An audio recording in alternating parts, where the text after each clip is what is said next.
Assalamualaikum warahmatullahi wabarakatuh.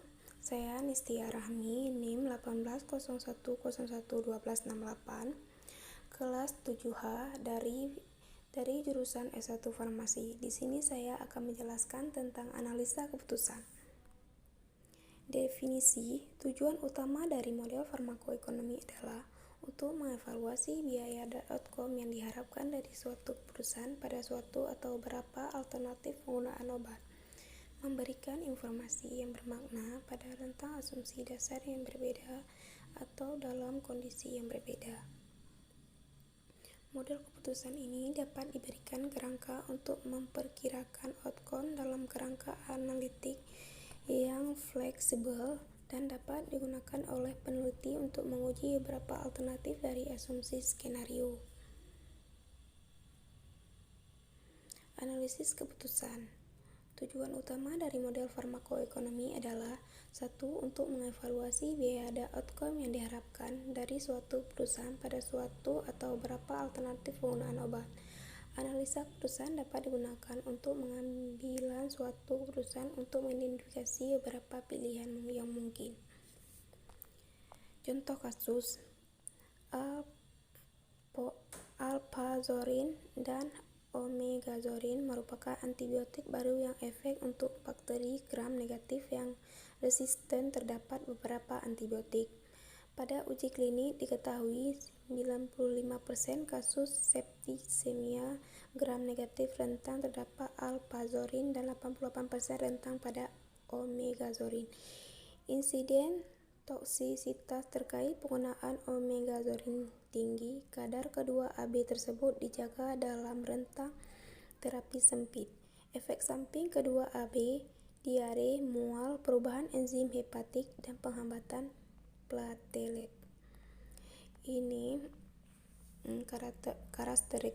karakteristiknya. Langkah-langkah dalam proses analisis keputusan.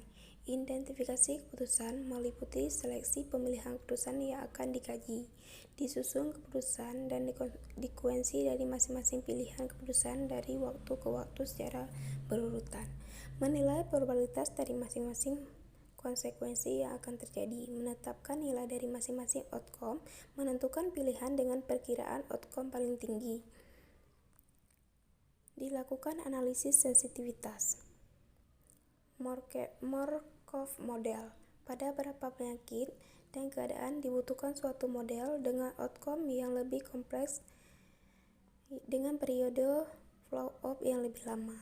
Pada keadaan ini, pasien dapat berpindah bolak-balik atau mengalami transisi di antara keadaan kesehatan selama periode tertentu. Contoh, pasien yang mengalami embolisme dapat diberikan antikoagulan untuk menurunkan risiko terjadinya embolisme kembali. 3 keadaan kesehatan mungkin adalah pasien akan meninggal karena embolisme, pasien mengalami permasalahan terkait terapi yang diberikan, pasien hidup tanpa mengalami komplikasi dan efek samping. Outcome yang terjadi dapat diikuti lebih lanjut untuk melihat jika pasien mengalami embolis kembali atau pendarahan.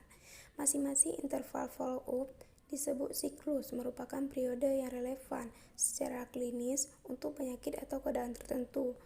Markov analysis memberikan gambaran lebih akurat dari skenario yang kompleks yang terjadi beberapa siklus atau interval.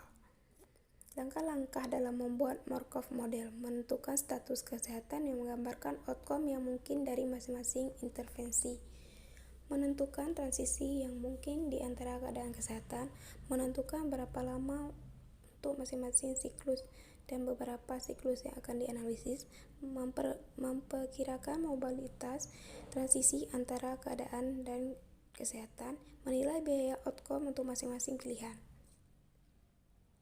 Kekurangan Markov model lebih kompleks dibandingkan dengan pohon keputusan, oleh karena itu kurang jelas bagi pembuat keputusan. Asumsi yang digunakan untuk menentukan probabilitas dari suatu siklus ke siklus yang lain tidak didasarkan pada pengalaman siklus sebelumnya. Data yang digunakan untuk memperkirakan probabilitas jangka biaya kasusnya dalam jangka panjang sering tidak tersedia. Demikian penjelasan dari saya. Terima kasih.